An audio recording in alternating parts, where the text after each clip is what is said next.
제26편 다윗의 시. 내가 나의 완전함에 행하여 싸우며 흔들리지 아니하고 여호와를 의지하여 싸우니 여호와여 나를 판단하소서. 여호와여 나를 살피시고 시험하사 내 뜻과 내 양심을 단련하소서. 주의 인자심이 내 목전에 있나이다. 내가 주의 진리 중에 행하여 허망한 사람과 같이 앉지 아니하여 싸우니 간사한 자와 동행하지도 아니하리이다. 내가 행악자의 지폐를 미워하오니 악한 자와 같이 앉지 아니하리이다. 여호와여 내가 무죄함으로 손을 씻고 주의 제단에 두루다니며 감사의 소리를 들려주고 주의 기이한 모든 일을 말하리이다. 여호와여 내가 주께서 계신 집과 주의 영광이 머무는 곳을 사랑하오니 내 영혼을 죄인과 함께 내 생명을 살인자와 함께 거두지 마소서. 그들의 손에 사악함이 있고 그들의 오른손에 뇌물이 가득하오나 나는 나의 완전함에 행하오리니 나를 속량하시고 내게 은혜를 베푸소서. 내 발이 평탄한 데에 섰사오니 무리 가운데에서 여호와를 송축하리이다. 시편 26편은 다윗의 탄원시 중 하나입니다. 1절을 보면 여호와여 나를 판단하소서라고 하는데요. 다른 말로 하면 나를 공정하게 재판해 주십시오 라고 볼 수 있습니다. 재판장 되신 하나님께 자신을 재판해 달라고 하는 거죠. 아마도 다윗은 지금 억울한 상황에 놓여 있는 것 같습니다. 그래서 하나님께 자신을 재판해 달라고 하는 거죠. 우리도 간혹 그런 마음이 들지 않습니까? 하나님께서 다 아시지, 하나님께서 다 판단하실 거야 라고 할 때가 있죠. 그 말은 나의 결백을 사람들이 알아주지 못할 때 하는 말입니다. 다윗은 하나님께 자신의 모든 것을 판단해 주실 것을 요청하고 있는데요. 다윗이 그만큼 떳떳하고 완벽하다는 것일까요?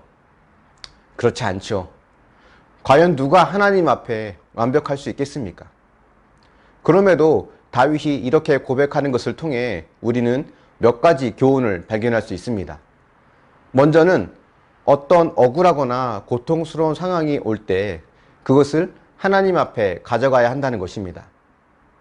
하나님께 이 문제를 가져가는 것이 신앙의 기본입니다. 그래야 상황이 해결되든지 아니면 내 마음이 해결되든지 어떻게든 해결이 될 것입니다. 두 번째, 우리가 알아야 할 교훈 중 하나는 자기가 행한 일로는 하나님께 나아갈 수 없다는 것을 알아야 한다는 것입니다. 다윗이 하나님께 자신을 판단해 달라고 요청하는 근거는 자신이 의로운 행위를 했기 때문이 아닙니다. 오히려 하나님을 의지함으로 아무것도 하지 않아서입니다. 다윗은 왕이었기 때문에 얼마든지 자기 힘으로 문제를 해결할 수 있고 자기 권력으로 자기가 원하는 것을 얻을 수 있었습니다. 그러나 그는 하나님을 의지하기로 결정하였고 그것은 곧 왕의 힘, 왕의 권력을 이용해서 얻어낼 수 있는 것들을 얻지 않기로 결정했다는 것을 뜻합니다. 다윗이 이뤄놓은 업적이 많아서 하나님께 당당히 나아가는 것이 아니라 오히려 그는 하나님께 모든 것을 맡기고 왕으로서 할 수 있지만 아무것도 하지 않았기 때문에 하나님께 당당할 수 있는 것입니다. 이것을 우리는 자기 부인이라고 볼 수 있습니다. 이 자기 부인이 주님을 따르는 자들에게 필요한 덕목입니다. 예수님은 우리에게 이렇게 말씀하셨습니다. 누구든지 나를 따라오려거든 자기를 부인하고 자기 십자가를 지고 나를 따를 것이니라. 그런데 우리는 결코 자기를 부인할 수 없는 존재입니다. 하지만 우리는 완전한 자기 부인으로 하나님의 길을 따른 분을 알고 있죠. 그분이 바로 예수 그리스도입니다. 하나님을 사랑함으로 예수님이 자기 부인의 길을 걸어가신 것처럼 우리도 예수님을 사랑함으로 자기 부인의 길을 걸어갈 수 있길 바랍니다. 그래서 가끔 이런 말을 했잖아요. 하기 싫은 것 하는 것이 최고의 적용이다 라고. 이런 자기 부인의 삶을 사는 자는 8절처럼 주께서 계신 집과 주의 영광이 머무는 곳을 사랑한다 라고 고백합니다. 하기 싫은 것을 하는 자기 부인은 비록 힘든 과정이지만 이것을 내 힘을 통해 하려 하지 않고 나를 향한 주님의 사랑을 생각하며 행할 때 그 과정이 주님께서 계신 집과 그 주의 영광이 머무는 곳을 사랑하는 것, 곧 주님을 더 깊이 사랑하는 결과를 가져온다는 것입니다.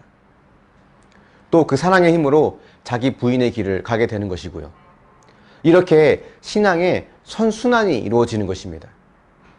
내 의지로 살다가 하나님을 멀리하는 악순환이 이어지는 것이 아니라 하나님을 의지함으로 자기를 부인하고 또 그걸 통해서 주님의 사랑을 경험하고 그 사랑으로 또다시 자기 부인의 길을 걸어가는 이런 신앙의 선순환이 저와 여러분의 삶 가운데 일어나기를 축원합니다.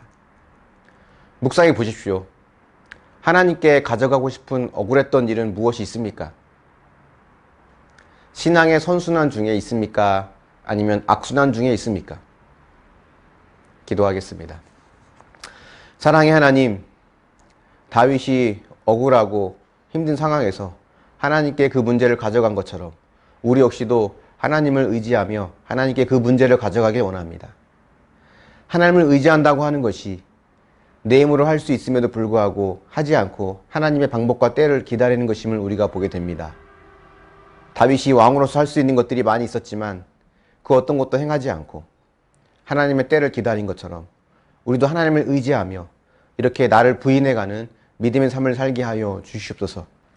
그런 자기 부인을 통해서 주님을 더욱 사랑하는 은혜를 경험하게 하시고 경험한 주님의 은혜를 통해서 또다시 자기의 부인의 길을 걸어갈 수 있는 믿음의 선순환이 우리 삶 가운데 이루어질 수 있도록 인도하여 주시옵소서. 하기 싫은 것을 행하는 그 적용이 나를 부인하기 때문에 힘들지만 주님, 그런 삶의 과정을 통해서 하나님의 은혜를 더 깊이 경험할 수 있도록 인도하여 주시옵소서. 감사드리며 예수님의 이름으로 기도합니다. 아멘.